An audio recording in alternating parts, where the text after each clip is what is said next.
변하는 총선의 주요 이슈와 현장 분위기를 전해드리는 선거 상황실입니다. 오늘의 키워드 먼저 보시겠습니다. 너도 나도 파격 공약. 총선 국면이 시작될 때부터 국민의힘은 반 이재명, 민주당은 반 윤석열 정권 구호를 외쳤습니다. 그런데 국민의힘 반명 프레임이 일정한 한계에 봉착했다는 지적이 나오며 민생과 정책 키워드를 동시에 부각하고 있습니다. 금융투자세 폐지에 이어 세 자녀 이상 가구의 대학 등록금 면제, 다자녀 기준 2명 완화 등 저출생 대책을 내놨습니다. 예비부부, 신혼부부, 양육 가구에 대한 정부 주거 지원의 소득 기준을 폐지하겠습니다. 민주당은 모든 신혼부부에게 10년 만기 1억 원을 대출해주고 자녀 출생에 따라 원금과 이자를 감면하는 공약을 낸 바 있는데요. 이재명 대표는 국민의힘의 공약이 자신이 주장해온 기본소득과 일맥상통한다며 이례적으로 칭찬한다는 반응을 보였습니다. 민주당 역시 정책 이슈를 던지며 맞불을 놓았습니다. 이 대표는 1인당 25만 원 민생회복 지원금 지원을 공약으로 발표했는데요. 대파값도 모르는 윤석열 대통령이라고 정부의 물가 대책을 비판하면서 제안한 정책입니다. 민생경제 비상사태 해결을 위해서 국민 모두에게 1인당 25만 원, 가구당 평균 100만 원의 민생회복 지원금 지급을 제안합니다. 국민의힘에서는 돈을 풀어 오히려 물가를 올리는 공약이라고 비판했는데요.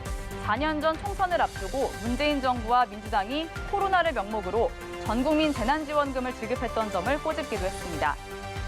국민의힘은 대학 등록금 면제에 드는 1조 4,500억 원을 포함해 약 2조 원의 재원이 필요할 것으로 봤고 민주당은 13조 원이 들 것으로 추산했습니다. 그러나 여야 모두 재원 마련 방안이 똑부러지진 않습니다. 갑자기 이게 돈을 봉투에 넣어서 주겠다 이런 문제가 아니라 이거 단계적으로 결정해서 규정을 바꾸면 되는 문제입니다. 650조 아마 추경하고 하면 한 700조 넘길 수도 있죠. 조정하면 13조 원 정도는 얼마든지 마련할 수 있습니다. 권역별 공약 경쟁도 치열합니다. 한동훈 위원장은 경기 일부 지역의 서울 편입, 이른바 메가서울과 경기 분도 원샷 입법을 약속했습니다. 민주당에서도 김동연 경기도지사가 경기 북부 분도를 추진하고 있지만 이재명 대표는 신중론을 취했습니다. 재정에 대한 대책 없이 분도를 즉시 시행하면 여러분은 강원 서도로 전락할 가능성이 높습니다. 민주당은 분도에 반대하는 게 아니라 당론을 아직 정하지 않았다고 설명했는데요. 그러면서 부산, 울산, 경남 메가시티 구상이 정부 여당에 의해 사실상 좌초됐다면서 이를 부활시키겠다고 강조했습니다. 정치 공약도 쏟아지고 있는데요. 검찰 독재 정권 동식을 앞세운 조국혁신당은 1호 공약인 한동훈 특검법에 이어 검찰의 디지털 캐비닛, 민간인 사찰 국정조사 추진 계획까지 밝혔습니다. 이에 국민의힘은 유죄 판결 시 비례대표 승계를 금지하는 이른바 조국 황운하 방지법, 국회의원 특권 폐지 등으로 맞받았습니다. 민주당은 대통령의 제2요구권과 사면권 제한을 내걸며 정권 심판론을 부각했습니다.